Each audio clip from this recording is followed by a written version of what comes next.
Chose promised, chose due. Et après le succès de la vidéo sur 4 marques de vélos sous-estimées, réalisée à la demande générale, voici cette vidéo sur les marques de vélos surestimées. Ce qui, comme vous pouvez le comprendre, pour des raisons évidentes, est un peu plus délicat à faire que la précédente.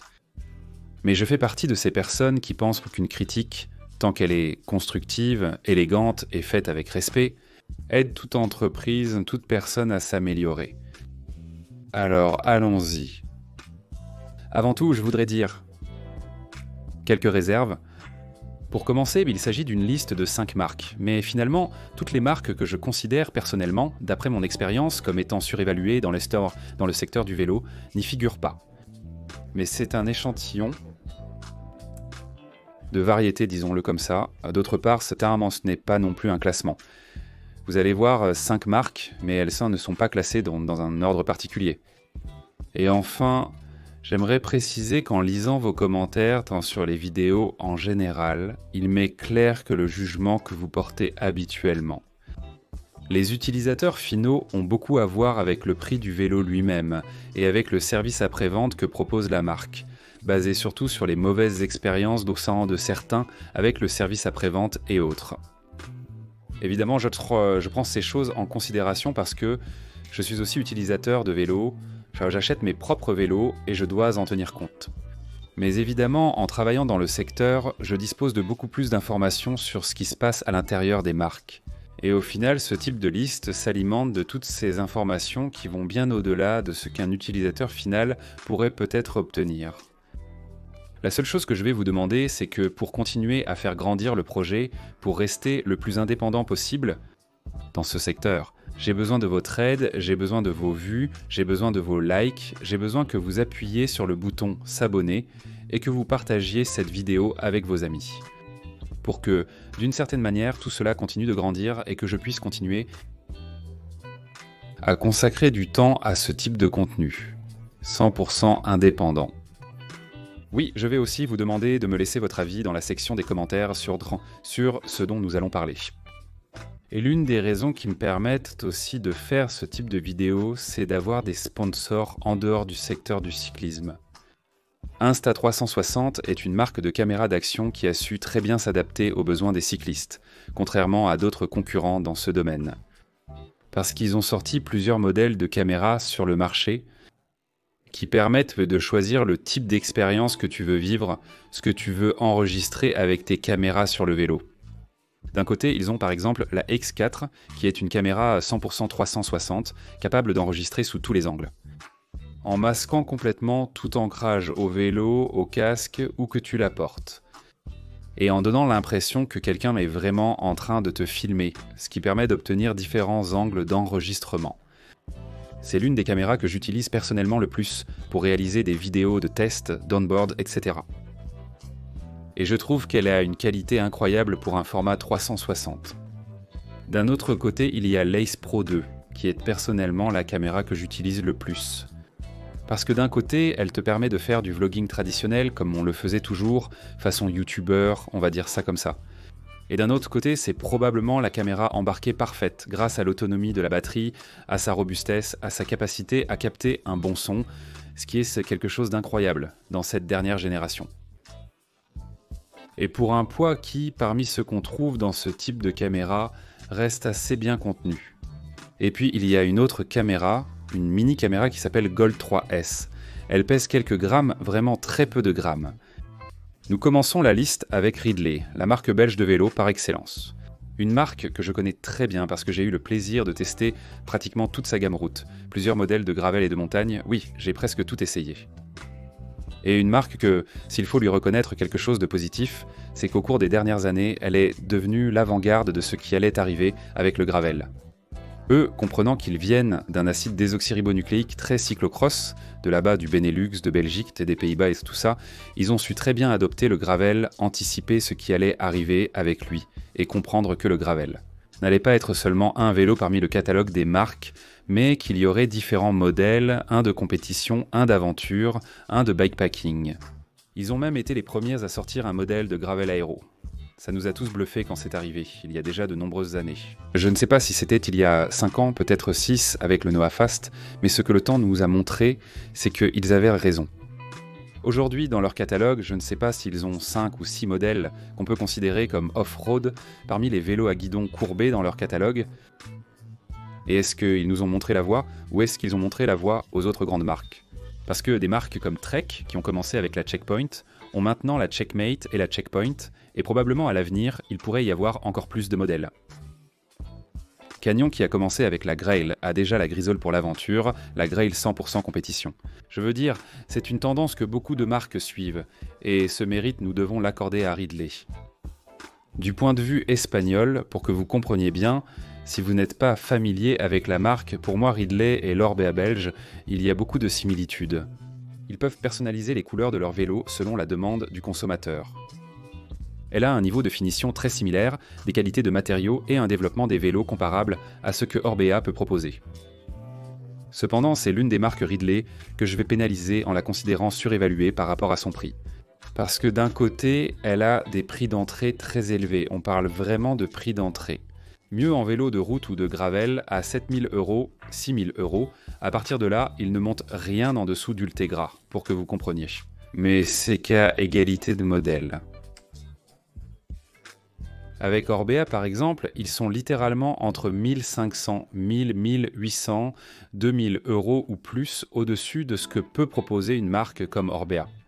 Je comprends parfaitement qu'ils sont en Europe centrale, dans des pays où le pouvoir d'achat est très élevé, et peut-être en Belgique, aux Pays-Bas. 7 000 € de dépenses pour une personne normale équivalente à 5 000 ici. Je ne sais pas, mais je considère que pour la qualité du produit qu'ils ont, qui est très bonne, j'insiste pour le type de service qu'ils te donnent et tout le reste. Leurs prix disent de quelque chose comme « Nous sommes Pro-Term Premium » et leurs matériaux, leurs vélos disent « Nous sommes de très bons vélos. Bon, nous sommes Pro-Term Premium. Ne devenons pas fous, alors voici ma critique. » Ridley pourrait probablement avoir une expansion plus grande en Espagne s'ils avaient un autre type de prix. Mais je pense que c'est vraiment un frein pour que ces vélos soient plus présents sur nos routes. À peine les quelques-unes qu'on voit appartiennent surtout à des étrangers, qui les amènent, ou à des flottes de location qu'il y a aux îles Canaries, à Majorque, à Gérone ou ailleurs. Mais pas tellement de propriétaires finaux. Mais bon, qu'on ne pense pas que ce sont de mauvais vélos, pas du tout, ce sont de très bons vélos. C'est juste que je pense que pour une raison quelconque, peut-être parce que c'est une marque d'Europe centrale, leurs prix sont supérieurs à ceux d'autres marques avec lesquelles on peut les comparer et qui ont des prix beaucoup plus compétitifs. Deuxième marque de la liste, Bianchi, et ne vous énervez pas, on va faire une parenthèse Bianchi, parenthèse section montagne, procédons étape par étape avec Bianchi. Marque très reconnue, très prestigieuse italienne dans le monde de la route, pas seulement dans les pelotons professionnels, mais aussi au niveau des ventes et du développement. Une marque capable de lancer sur le marché des produits qui, dès leur apparition, deviennent automatiquement iconiques. Comme par exemple le dernier vélo aéro. Tu l'aimeras plus ou moins, mais on peut percevoir un haut degré de développement dans ce vélo. Que se passe-t-il? Dès que nous tournons la tête et allons à la section montagne, nous voyons des toiles d'araignée, absolument. C'est-à-dire nous avons un modèle rigide qui s'appelle Nitron, avec une géométrie qui date littéralement d'il y a 10 ans, complètement dépassé, et nous voyons un modèle à double suspension. Comme le méthanol, qui même s'il est légèrement mis à jour, est présent depuis de nombreuses années, je ne sais pas si 6 ou 7 ans dans le catalogue de Yankee, eh bien la vérité c'est qu'il n'apporte pas grand-chose. Tout ce développement que tu vois sur les vélos de route de la marque italienne, dès que tu passes à la sélection de vélos, tout terrain il disparaît. Et c'est là que la paresse entre en jeu, non ? L'un de ces 7 péchés capitaux que je pénalise tant lors du développement de vélos, la paresse. Ou être trop malin. Je ne sais pas comment le dire, car il est en clair que Bianchi est une marque qui va au-delà des vélos. C'est un logo que tu mets sur un t-shirt et il se vend, c'est un logo que tu mets sur une tasse et il se vend. Et c'est un logo que tu mets sur un vélo tout-terrain, sur n'importe quel vélo. Et même si ce n'est pas le plus développé du monde, il se vend. Alors, je pense que les gens de Bianchi jouent un peu avec ça. C'est une décision commerciale, je la comprends parfaitement d'un point de vue commercial, mais en tant qu'utilisateur, disons même en tant que fan de cyclisme, des marques de cyclisme, je ne la partage pas. Je considère que ce type de stratégie n'est pas idéal, car au final, cela déséquilibre ton catalogue. Tu as le maximum d'innovation et de prestige dans la section route. Et pour le reste, tu remplis simplement avec n'importe quel vélo qui a été conçu rapidement ou peu importe, whatever.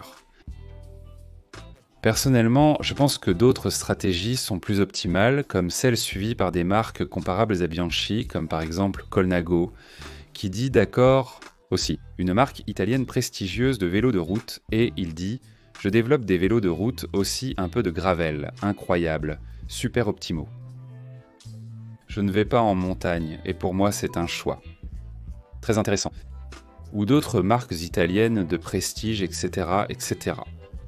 Comme Willier, qui a également une gamme route très bien développée, mais qui en plus ces dernières années s'est beaucoup investi dans le segment du vélo tout-terrain avec une Urta SLR Urta Max, le dernier modèle, que tu puisses l'aimer plus ou moins, mais on sent bien la touche Willier.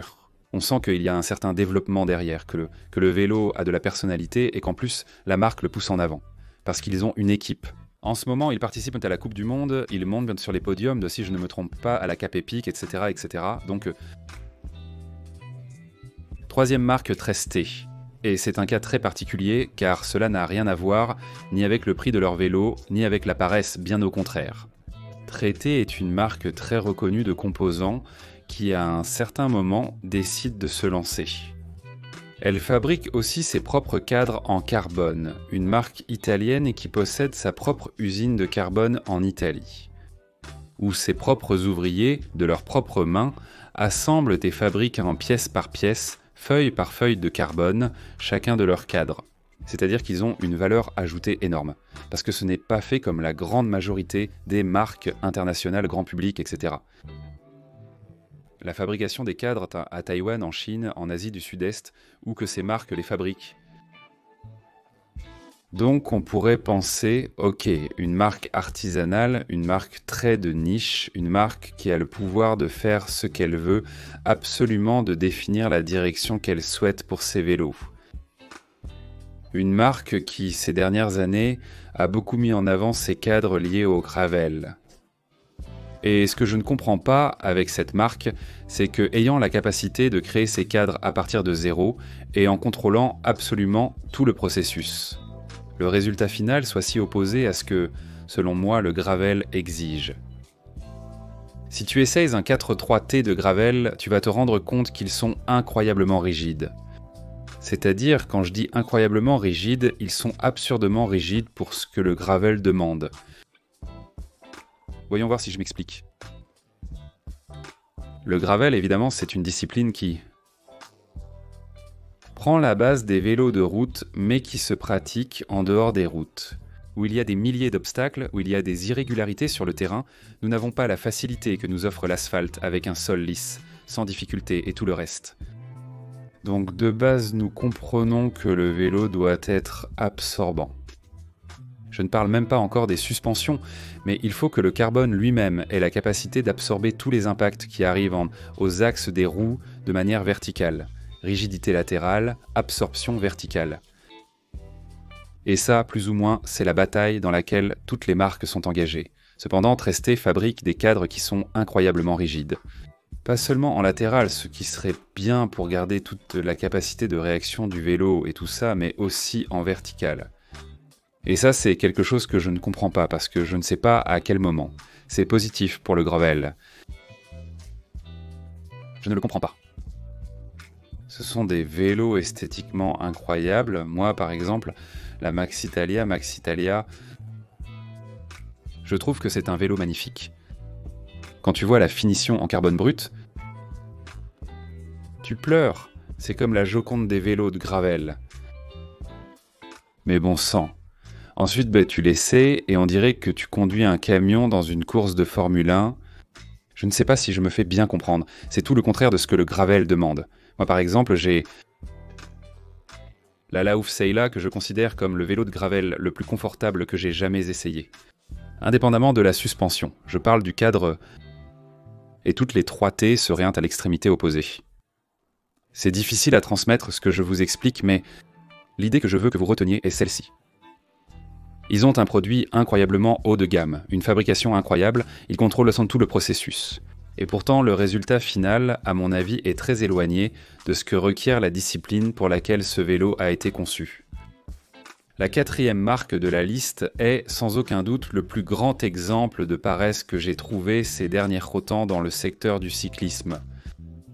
Et par hasard, cela n'a rien à voir avec une marque de vélo, mais avec une marque de moto. Je parle de Ducati, une marque italienne, également emblématique dans la compétition motocycliste, rachetée il y a quelques années par le groupe Audi. Injectant énormément d'argent pour améliorer les performances dans tous les championnats où ils sont présents, MotoGP, Superbikes. Récemment, ils se sont également lancés dans le monde du tout-terrain. Et comme toute marque liée au moteur, ils ne sont pas étrangers aux avantages que peut apporter la vente de vélos. Alors, à un certain moment, Ducati a dit « Nous allons fabriquer nos propres vélos, mais nous allons faire le moins d'efforts possible. » Alors, les gens de Borgo Panigale sont allés 2 usines plus loin, dans la même zone industrielle où ils se trouvent. Ils ont frappé à la porte d'une marque italienne de vélos électriques appelée Zoc et leur ont proposé de fabriquer leurs vélos. Ducati, c'est-à-dire essentiellement remplacer le logo Zoc par celui de Ducati et changer certains composants des vélos. Et voilà, tu as déjà les vélos Ducati ? Au lieu d'être noirs, sombres comme celles de Zoc, ils les peignent en rouge. Et voilà, c'est tout. Et en plus, ce n'est pas quelque chose que la marque cache. Je veux dire, quand Ducati fait la présentation des vélos électriques et que Ducati t'explique pourquoi ils l'ont fait comme ça, ils te le transmettent et te disent non. Nous travaillons avec ZOB parce que nous savions clairement que nous sommes des experts en moto, mais nous ne savons rien sur les vélos. Mais vous vouliez vendre des vélos et des e-bikes dans ce cas ? Donc le plus simple était de prendre une marque qui existait déjà, de changer la couleur, de changer le logo, de le mettre des composants qu'ils considèrent comme plus proches du monde de la moto, comme des suspensions Öhlans, des pneus Pirelli, etc., pour que ce soit plus reconnaissable pour le public issu de la moto. Et c'est tout. Zéro développement, zéro caractère propre au vélo, à l'e-bike, zéro embauche, aucune création d'une division de développement, même avec seulement 2 ingénieurs pour la section e-bike, rien du tout. Tout est externalisé, absolument. D'un point de vue entrepreneurial, cela a beaucoup de sens. Parce que, encore une fois, tout comme avec Bianchi, cette section de la marque, en particulier celle des vélos électriques, devient une section souvenir. Beaucoup de gens qui possèdent une moto Ducati, le jour où ils pensent à acheter un vélo électrique. La première chose qu'il va regarder, sans probablement connaître le monde du vélo et les marques de vélo, c'est « Voilà, je suis Ducatista. Ducati me propose déjà un vélo électrique. Je vais prendre celui-là. » Ainsi, avec un minimum d'efforts, Ducati obtient le maximum de résultats commerciaux. Mais une fois de plus, il n'y a pas d'essence, pas de développement. Tout ce qui fait Ducati n'est pas là. La différence dans le monde de la compétition et celui des motos de route. Eh bien, une fois de plus, je comprends la décision d'un point de vue commercial, mais je suis complètement contre. En tant que passionné de vélo électrique, de tout véhicule à pédale. 5e marque de cette liste. De Calonne, Rockerider, Bara Van Rissel. Vous allez dire, Dany, comment est-ce possible ? Si tu l'as justement mise dans la liste des plus sous-estimées, comment se fait-il qu'elle soit aussi dans celle des plus surestimées ? Eh bien, voici mes arguments. Je pense qu'il faut faire la différence entre le prix et la valeur. Le prix, c'est ce que tu paies avec de l'argent pour repartir avec le vélo du magasin. Et la valeur, c'est un élément intangible que tu ne peux pas toucher, mais qui génère la décision d'achat, qui crée un sentiment d'appartenance à une communauté, qui fait que ce vélo, lorsque tu voudras le vendre d'occasion dans 2, 4 ou 6 ans, aura perdu plus ou moins de sa valeur. En ce qui concerne le prix, par rapport à d'autres marques, je pense que le prix est évidemment très compétitif. Dans les produits Rockrider et Van Rissel, leurs propres produits. Comme je l'ai déjà dit dans la vidéo précédente, dans les avis que j'ai fait l'année dernière sur leurs modèles de route et de montagne, ils ont fait un énorme bond qualitatif en termes de qualité. Mais je pense que les marques, que ce soit Decathlon, Van Rissel ou Rockrider, apportent actuellement très peu de valeur ajoutée au consommateur final. Et au final, par les temps qui courent, je pense que la grande majorité d'entre nous ne veut pas seulement acheter le produit, mais vivre l'expérience. Vivre l'expérience de faire partie d'une communauté, de ressentir l'appartenance à une marque, à un collectif. Me comprendre d'une certaine manière et faire partie de quelque chose. Et ça, ce n'est pas seulement une simple question transactionnelle. Je te donne de l'argent et tu me donnes un produit. Decathlon, dans ce sens, fait déjà des pas pour y parvenir. Nous en parlions dans la vidéo précédente. Équipe professionnelle du World Tour, équipe en Coupe du Monde de vélo tout-terrain, magasin propre à Londres de Van Rissel séparé de Decathlon. Mais la réalité jusqu'à présent, c'est que très peu de gens ont acheté un vélo Rockruder ou Van Rissel. Parce que je voulais ce vélo. Oui ou non, mais parce que le prix était très compétitif, parce que tu avais le magasin à proximité, pour des raisons d'avantage. Mais jusqu'à présent, je ne ressens pas ce sentiment d'appartenance à la marque chez le grand public. Il est vrai qu'entre les employés, ils sont un petit groupe. Ils ont un niveau d'attachement à Decathlon incroyable, à commencer par mon frère qui y a travaillé. Je veux dire des milliers de cas que chacun de nous connaît, parce qu'il y a toujours quelqu'un dans notre entourage qui a travaillé chez Decathlon. Et en général, les employés de Decathlon, et en particulier ceux qui sont dans la section cyclisme, restent pour sortir ensemble à vélo, forment des groupes, vont ensemble à des courses, se retrouvent avec des gens de différents Decathlon, de toute l'Espagne. Ils ont un grand sens d'appartenance, mais pour l'instant, la marque n'a pas su transmettre cela au public final. À mon humble avis, et pourtant, ce que nous avons, c'est une image de marque et une valeur de marque. Pratiquement inexistante. Et je vais vous donner un exemple. Il y a quelques années, lorsque je vivais sur la Costa Blanca, j'ai plusieurs connaissances qui avaient peut-être des modèles de vélos tout-terrain, double suspension d'entrée, de gamme de marques traditionnelles de vélos. Prenons par exemple une KTM double suspension d'entrée de gamme. Une Scarpe avec des jantes en aluminium sans tige de selle télescopique qui était de série, avec un guidon en aluminium, une transmission basique et... D'un coup, Decathlon est apparu avec ses offres qu'il a mises à la mode il y a quelques années, dans lesquelles 500 unités de son vélo à double suspension étaient ainsi proposées. Non, la 940 est actuelle, l'ancienne, qui avait le triangle arrière en aluminium, qui était un vélo très limité, qui était une offre de peu d'unités à un prix dérisoire. Avec des composants haut de gamme, des jantes Mavic en carbone, des pneus Hutchinson haut de gamme, des manivelles en carbone, une tige de selle télescopique, etc. Je connais plusieurs cas de connaissances qui achetaient ces vélos à un prix dérisoire. Ils démontaient tous les composants haut de gamme, les montaient sur leur propre vélo ou ils utilisaient en des composants haut de gamme. Et ces composants haut de gamme, ils les montaient sur le cadre Rockrider et ensuite ils les vendaient d'occasion à n'importe quel prix. Parce que leur coût avait déjà bien marché. Ils n'achetaient pas le vélo, ils ne voulaient pas le vélo, ils voulaient les composantes, le reste leur importait peu. Le cadre Rockrider, en fait, ils ne le gardaient même pas, ils le bradaient même. Mais peu importait, c'était le coût qui comptait. C'était acheté à très bon prix, des roues en carbone, une tige de selle télescopique, une transmission pratiquement haut de gamme, etc. etc. Je n'imagine pas ça avec d'autres marques de cyclisme qui ont une valeur ajoutée bien plus élevée. Parce que tu as tellement envie d'avoir ce vélo. C'est que moi, je veux vraiment avoir ce vélo Canon parce que je suis tombé amoureux de ce modèle ou de cette marque en particulier, ou bien j'ai vraiment envie d'avoir ce type de vélo. Quelque chose d'aspirationnel, sans parler du fait que ce soit premium ou non. Simplement quelque chose auquel ça te donne envie, tu veux en faire partie, plus d'un, l'avoir chez toi, monter sur ce vélo, etc., etc.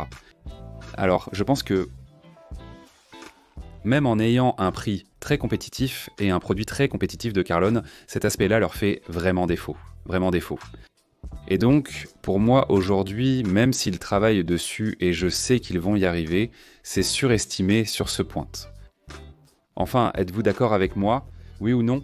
Laissez-le en commentaire, je pense que ce sera intéressant de lire ce que vous allez écrire en bas. Soyez très heureux, on se retrouve dans les prochaines vidéos. Ciao ciao.